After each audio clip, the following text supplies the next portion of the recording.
اگر تم اللہ سے معجزات کے در کھلوانا چاہتے ہو تو اللہ سے بڑے بڑے گمان رکھو۔ یاد رکھو وہ نصیب کا ہر لفظ بدل سکتا ہے اور زندگی کا ہر پہلو تمہاری چاہت کے مطابق بنا سکتا ہے۔ رب ہی وہ شہنشاہ ہے جو مانگنے پر خوش اور نہ مانگنے پر خفا ہو جاتا ہے۔ بس اللہ ہی بہترین محافظ ہے اور وہ سب مہربانوں سے بڑا مہربان ہے۔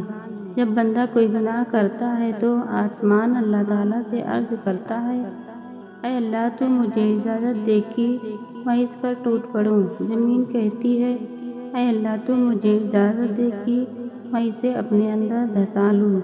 اس موقع پر اللہ سبحانہ تعالیٰ کا ارشاد ہوتا ہے، اگر یہ تمہاری مخلوق ہے اور تم اس کے خالق ہو تو تمہیں اجازت ہے، اور اگر یہ میرے بندے ہیں اور میں ان کا خالق ہوں تو میرے بندے کا معاملہ مجھ پر چھوڑ دو۔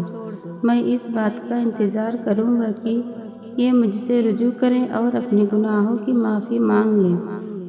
بے شک ہمارا اللہ بڑا مہربان رحم والا ہے۔ اللہ سے مانگنے کی ایک خوبی یہ بھی ہے کہ آپ اپنے جذبات کو الفاظ کا روپ نہ بھی دے سکو تب بھی وہ آپ کے جذبات کو آپ سے بہتر جانتا ہے۔ جب کہہ نہ پاؤ تو رو لیا کرو، اللہ سب جانتا ہے۔ اللہ کہتا ہے کہ جب میرا بندہ میرے پاس ہدایت کی دعا لینے آتا ہے تو مجھے اس پر اس قدر پیار آتا ہے کہ میں اس کی دعا پر کن فرماتا ہوں اور اس کی دنیا اور آخرت دونوں سنوار کے رکھ دیتا ہوں۔ اور اگر تم یہ سوچ رہے ہو کہ اللہ تمہاری پسندیدہ چیز تمہارے نصیب کا حصہ کب بناتا ہے اور اپنا کن کب فرماتا ہے تو یاد رکھو کہ جب تم اللہ سے مخلص دل سے مانگتے ہو اور اپنی ذات سے کسی کی حق تلفی نہیں کرتے تو اللہ بھی تمہارے ساتھ بھلائی کا معاملہ کرتا ہے۔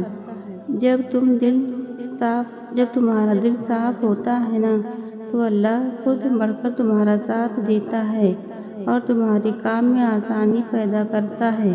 اور جب رمضان میں اچانک ایک نشانی ظاہر ہونے لگے اور تم محسوس کرنے لگو کہ تمہارے غم تمہیں اللہ سے قریب کر کے تمہیں صبر کرنا سکھا رہے ہیں تو یہ اشارہ ظاہر کرتا ہے کہ عنقریب اللہ تمہارے لیے معجزے خاص کرنے والا ہے۔